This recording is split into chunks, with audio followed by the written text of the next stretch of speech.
Hi, I'm Shan, and today I'm going to be talking about coaching tips that I've learned from my Access to Work coach about how to stay organised whilst at work. In this video, I'm going to just share a few of the tips that I've had in my 4 sessions so far. They kind of cover mainly organisation. So if you have a job where you have to do a lot of admin, like administration or business or marketing or teaching, then these could help you too. You don't have to buy a lot of things to be able to make the most of these tips. It's less about adding new things in, it's just about reorganizing and being more efficient with your time and with your resources. I found Access to Work coaching quite helpful so far. It does tend to focus on you at work and how they can basically optimize your time whilst at work. Before the coaching started, I had an idea of coaching and it was quite different. I kind of wanted somebody to look at my life as a whole and say, your sleep is unhealthy, we need to change that, or your morning routine just doesn't exist, so we need to create one. And we have touched upon sleep and morning routines a little bit, but not as much as I would have liked. We've really focused on the work side of it, and also because with my job I take a lot of short courses and I will start college in September, so a lot of the tips are around studying as well and making the most of the notes that you're taking. Without further ado, let's just get into it. So as I mentioned, the coaching sessions are mainly focused on your efficiency whilst at work, but we have touched upon having a healthy sleep routine and the importance of sleep, because sleep will affect your ability to focus and your memory, and therefore if you're not getting enough, you're setting yourself up to fail anyway. My coach has also talked about the importance of getting some exercise throughout the day. My coach recommended that on a lunchtime I go for a walk. We did speak about breaks and how often I need breaks. Now I personally don't think I need them that often. Whether I'm still underestimating my need for them, there's a strong possibility that I am, because I just don't give myself enough of a break in normal life. So when I'm being asked, do I need a break,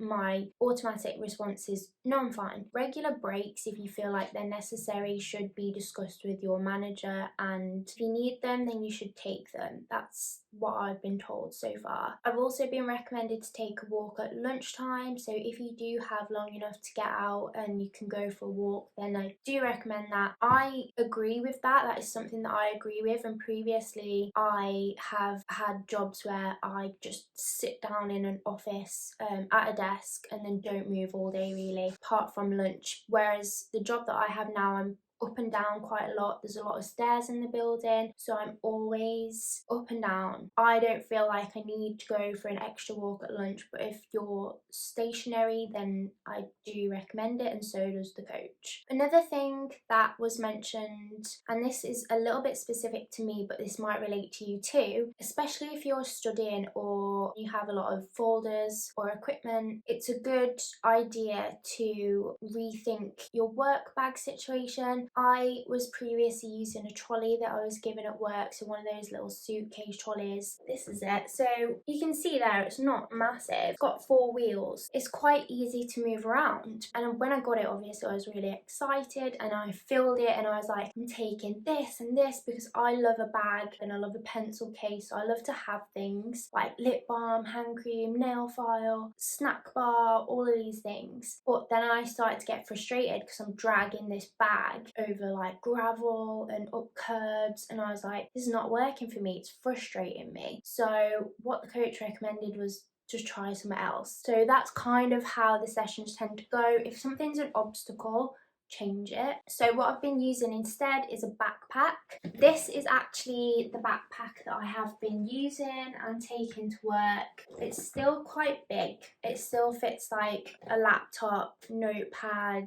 like a purse and whatever I want to take, but it does still get quite heavy, so it's just up to you. But I was basically told that I'm overpacking, so for me I was like, oh well, I want cutlery set because if I'm eating at work then I want my own fork. But the coach recommended that I just keep stuff like that in the boot of my car, so if I need it I can go and grab it. So if that is a situation that could apply to you, then definitely it's something that you should try. I do feel a massive improvement since switching to the backpack. I'm not overpacking, I've minimised what I'm taking, and it just helps me a lot. What I'm going to do is just highlight the points that I've spoken about, and this is another tip, because what I was doing was making these to-do lists and then putting a little tick next to it because I'm so like, I don't want to ruin the page that I didn't want to draw a line through it. But it means that even though I've completed the task, I keep rereading it because it's not crossed out. So I'm like, yeah, I've done that, there's a tick there. Read it, yeah, I've done that, there's a tick there. Make sure you grab a highlighter and cross it out. One of the first tips that was given to me was to record conversations. So with ADHD, people tend to have a shorter memory span. I know that's definitely true for me. I'm not very good at remembering instructions, so if somebody says more than one thing to me, then I've already forgot the first thing that they said and need it written down, or I need to write it down as they're saying it. Or if we're playing a game, this is a big one for me, especially card games. I can never remember, other than Snap, how to play a card game. If somebody starts explaining, I just switch off and I'm like, yep, we just need to play because otherwise it's not going in. So record conversations. If you can get your hands on a dictaphone or you can get one from work, then that's definitely something that I would recommend, and I've definitely made use of it too. I was lucky enough to be given a dictaphone when I first started my job, but if you're eligible for access to work or you're applying for it, then you can always mention it to them and it might be something that they want to provide for you. But personally, in my own life, when I have sessions, like the coaching sessions, I don't use my work dictaphone because the screen is quite small, it doesn't say anything on it, I can't label what it is, and I'm just unlikely to remember it's there basically and use it very often. So I actually use my phone. Any of the coaching sessions, I record them on my iPhone in the voice notes section and then just name it and date it if you want to do that. If there are any key points, like say if it was a therapy session and you spoke about a certain issue, you can put that in brackets next to it, just so that you know what you're going to be speaking about when you listen to it back. And I've found that really helpful. Listening to coaching and therapy sessions back are extremely helpful because even if I've made notes, I've definitely missed something out. On a similar note, I was told to record any meetings that I have at work. So depending on what software you're using, you should be able to screen record, but just always ask the person that you're having the conversation with first. I have done this as well, so when I've been shown how to do something for the first time, I've recorded it. Now, the other side to this is how much of what I've recorded have I actually listened back to, and it's quite small, it's quite minimal. I'd say that I listen back to it more if it's on my mobile phone because I've realised that you can actually listen whilst you're driving and it'll play through the car. And what you can also do is make a note if you've got a notepad and like timestamp, write down the team meeting, who's there, the time that it started, and then as you're listening, if there's something key, just put 5 minutes and 30 seconds a task for me, so you know that when you listen back, at least you've kind of got a worksheet to go off, a crib sheet, I don't know what they call it, but that's a tip. The next tip is all about taking notes. I was given, when I joined, a A4 notepad, and that's the one that I've stuck with. I've not replaced it because I'm not going to go out and spend money that I don't need to. It's perfectly fine. But what I was doing was kind of making random notes. There was no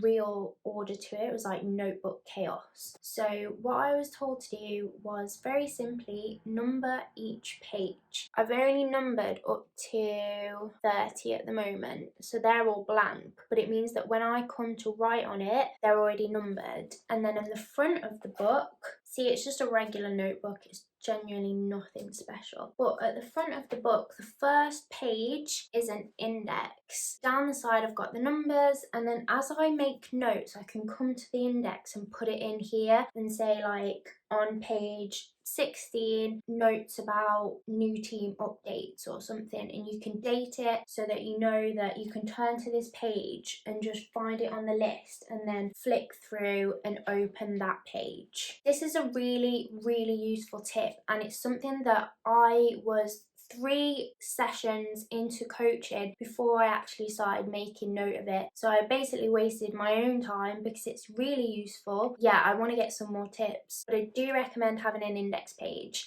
The next thing is make that index page easy to find. I created the index page but then didn't look at it and kept flicking through. I said I didn't look at it because I couldn't find it. So this little rainbow tells me that that's the index page. So even if my notepad is closed, I know that's the index page. These little clips here are just clips where I've stuck extra information in. So if you have something that's printed out and you want to stick it in, you can simply cut round it so that it fits and stick it in a page. So an example of that is, so it's just like, instead of having it stick out, just like cut it down so that it fits in, so nothing's like hanging out the bottom of your notepad. And this takes us nicely onto the priority matrix. So I spoke about this in my work from home video where I was completing a priority matrix and working to one for that day. So the point of a priority matrix is that you create a list of tasks that need doing today and you estimate the time next to them of how long you think it's going to take you to do the task. You have a section at the bottom for any meetings and you can allocate extra time. You have a quick win section, which is really good for putting stuff in there that we want to do but it's not a priority. And then you have a personal section, which is really helpful because as we go throughout the day there are always things that crop up. So the week list is where you can place anything that anybody else asks you to do throughout the day that's not on your to-do list for the day. It's important that when you fill in the estimation time, once you've completed the task, you also put the actual time that it took you next to it. The way that I record the time is by using the stopwatch app on my iPhone. It's important to estimate the time because then over a period of time you can see if something takes you longer than you anticipate, and so when you estimate again you can add that time on, or you can see how productive you're actually being throughout the workday. This matrix is open to interpretation, so I was able to interpret it myself. This is how it started, so I just cut it down a lot by having the weekly edition column and the daily task column. The second version is a revision based on a coaching session where we realised that by missing out the sections here, I wasn't giving myself the space to do them and I was probably just trying to fit them in my other daily tasks. For the week I have these 2 sections. So I have one quick win and one personal section for 1 week, and for me that's all the space that I need, so it does fit on one page. That's 1 week's worth of priority matrices. Another quick tip is to just make use of colour. I love colour, but I wasn't really using it that much, but look how fun that is to look at compared to black and white, so definitely use colour. One of the other templates that was shared with me was called a Nibblers, Gobblers and Munchers task list. So within a project you normally have a small tasks, medium tasks and a bigger tasks, and they are categorized by the amount of time that it's going to take you to do them. I personally didn't like the name Nibblers, Munchers and Gobblers, so I changed it to Tigger, Pooh and Eeyore because Tigger tasks are 5 to 10 minutes. The Pooh tasks are 30 to 45 and Eeyore are 60-minute plus tasks. But it's really helpful to break down a huge project in this way, and then near the end I've just wrote the estimated time, then I've calculated the totals there as well. By doing so, I can put a deadline because I know how long it's going to take me. And then as I go through the tasks, I can highlight them. This deadline is overdue, but I've had a lot on, so we will forgive me for that and I'll get back to it. That's pretty much all of the tips that I've learned so far during my 4 sessions from my Access to Work coach. I'll post this video, and then throughout the other sessions, if I get any more tips, then I'll definitely make another video to share them. I hope you're able to use those tips, and if you have any other tips that you'd like to share, please leave them in the comments because I'm always looking for more organisational and study tips. Thank you for watching, and I'll see you soon. Bye!